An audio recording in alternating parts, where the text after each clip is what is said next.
Hello friend, સ્વાગત છે તમારું ગુજરાતી રેસીપી કિચનની અંદર। આજે હું તમારી સાથે શેર કરીશ બહાર મળે તેવી ખાંડવી બનાવવાની રેસીપી। તો બહાર મળે તેવી એકદમ સ્વાદિષ્ટ ખાંડવી તમે ઘરે બહુ ઓછા સમયની અંદર બહુ આસાનીથી બનાવી શકો છો। ટેસ્ટી ખાંડવી બનાવવા માટે તમે આ જોઈ શકો છો, મેં અહીંયા એક વાટકી બેસન લીધું છે। તો સૌથી પહેલા આપણે બેસનને એક મિક્સર જારની અંદર લઈ લઈશું। સાથે જ મિક્સર જારની અંદર બેસન સાથે દહીં ઉમેરીશું। તો અહીંયા મેં એક વાટકીથી થોડું ઓછું અહીંયા દહીં લીધું છે। તો તમે અહીંયા દહીંની જગ્યાએ છાશ પણ લઈ શકો છો। તો દહીં ઉમેરી લીધા પછી હવે આપણે મિક્સર જારની અંદર તીખાશ માટે મેં અહીંયા 2 લીલા મરચાંને કટ કરીને રાખ્યા છે, તે ઉમેરી લઈશું। તો તમે અહીંયા તમારા ટેસ્ટ પ્રમાણે મરચાંનું પ્રમાણ વધતું ઓછું કરી શકો છો। મરચાં ઉમેરી લીધા પછી હવે આપણે તેની અંદર 1 ઇંચ જેટલા આદુને મેં અહીંયા ઝીણું સમારીને રાખ્યું છે, તે ઉમેરી લઈશું।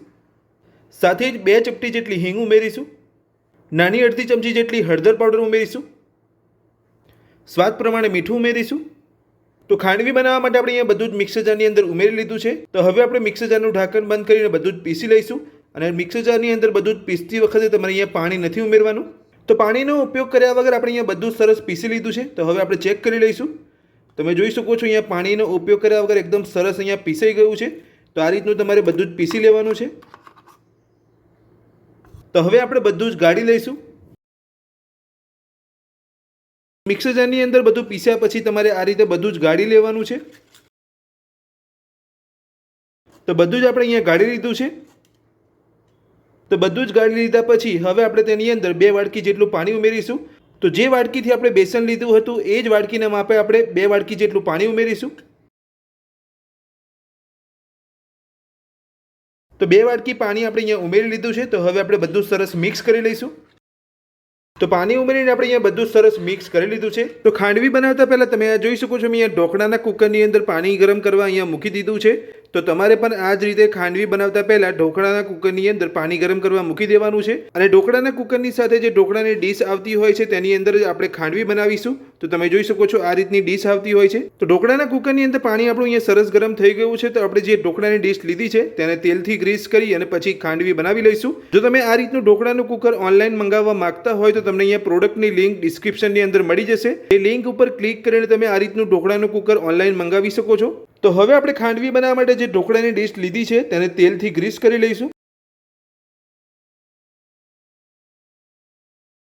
તો આપણે અહીંયા ડીશને તેલથી ગ્રીસ કરી લીધી છે।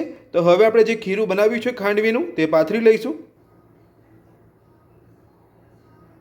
તો અહીંયા તમારે જે રીતની ખાંડવી બનાવી હોય, પાતળી કે જાડી, એ રીતનું તમારે ખીરું અહીંયા પાથરવાનું છે ડીશ પર। તો તમે જોઈ શકો છો આપણે ડીશની અંદર ખાંડવીનું ખીરું પાથરી લીધું છે। તો હવે આપણે જે ઢોકળાના કુકરની અંદર ગરમ પાણી કરવા મૂક્યું હતું એ કુકરની અંદર ડીશને મૂકી દઈશું। તો આ રીતે કુકરની અંદર ડીશ મૂકી દીધા પછી હવે આપણે ગેસની ફૂલ ફ્લેમ પર 5 મિનિટ માટે ઢાંકીને ખાંડવીને થવા દઈશું।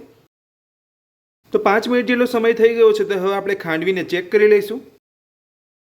તો તમે જોઈ શકો છો ગેસની ફૂલ ફ્લેમ પર 5 મિનિટ રાખ્યા પછી આપણી ખાંડવી અહીંયા બનીને તૈયાર થઈ ગઈ છે। તો હવે આપણે આ ખાંડવીની ડીશ બહાર કાઢી લઈશું। અહીંયા ખાંડવીની ડીશને બહાર કાઢી લીધી છે। તો હવે આપણે આ ડીશને ઠંડી થવા દઈશું અને આ જ રીતે બીજી ડીશની અંદર ખીરું લઈને કુકરની અંદર મૂકી દઈશું।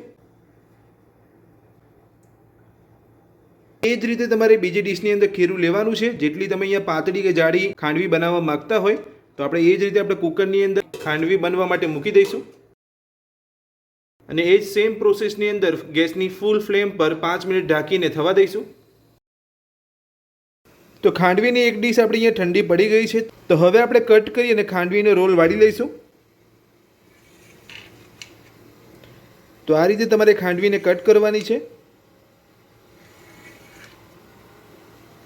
અને આપણે અહીંયા ડીશને તેલથી ગ્રીસ કરી હતી એટલે ખાંડવી આપણી એકદમ આસાનીથી નીકળી જશે। જો તમે અહીંયા તેલથી ડીશને ગ્રીસ નહીં કરો તો તમારી ખાંડવી અહીંયા નીચે બહુ ચોંટશે।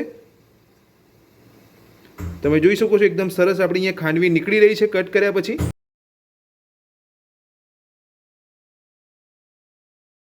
તો હવે આપણે ખાંડવીને પલટાવીને રોલ વાળી લઈશું। આ રીતે તમારે ખાંડવીને કટ કરીને કાઢીને આ રીતે રોલ વાળી લેવાનો છે ખાંડવીનો।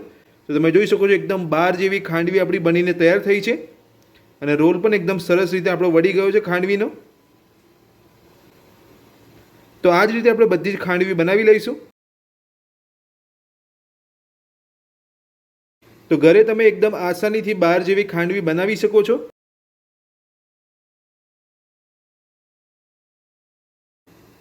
એકદમ સોફ્ટ આપણી ખાંડવી બનીને તૈયાર થઈ છે.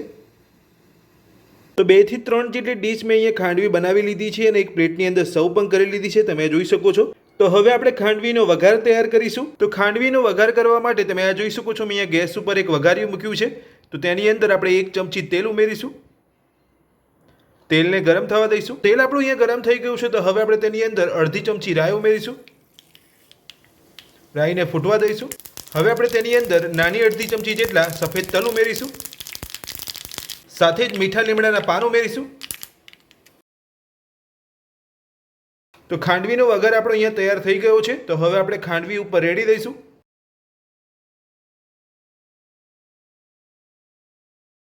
તો ખાંડવી ઉપર આપણે અહીંયા વઘાર રેડી લીધો છે. તો હવે આપણે તેની ઉપર ઝીણા સમારેલા લીલા ધાણા ભભરાવીશું. થોડું કોપરાનું છીણ ભભરાવીશું. તો બહાર જેવી એકદમ સ્વાદિષ્ટ ખાંડવી બનીને આપણી તૈયાર છે. તમે જોઈ શકો છો, આપણે અહીંયા સર્વ પણ કરી લીધી છે. તો ખાંડવી બનાવવાની રેસીપી તમને મારી કેવી લાગી મને કોમેન્ટ બોક્સની અંદર કોમેન્ટ કરીને જરૂરથી જણાવજો. આજનો વિડીયો પસંદ આવ્યો હોય તો વિડીયોને લાઇક કરજો. આ જ રીતની નવી રેસીપી મેળવવા માટે ચેનલને સબસ્ક્રાઇબ કરી રાખજો. Thank you.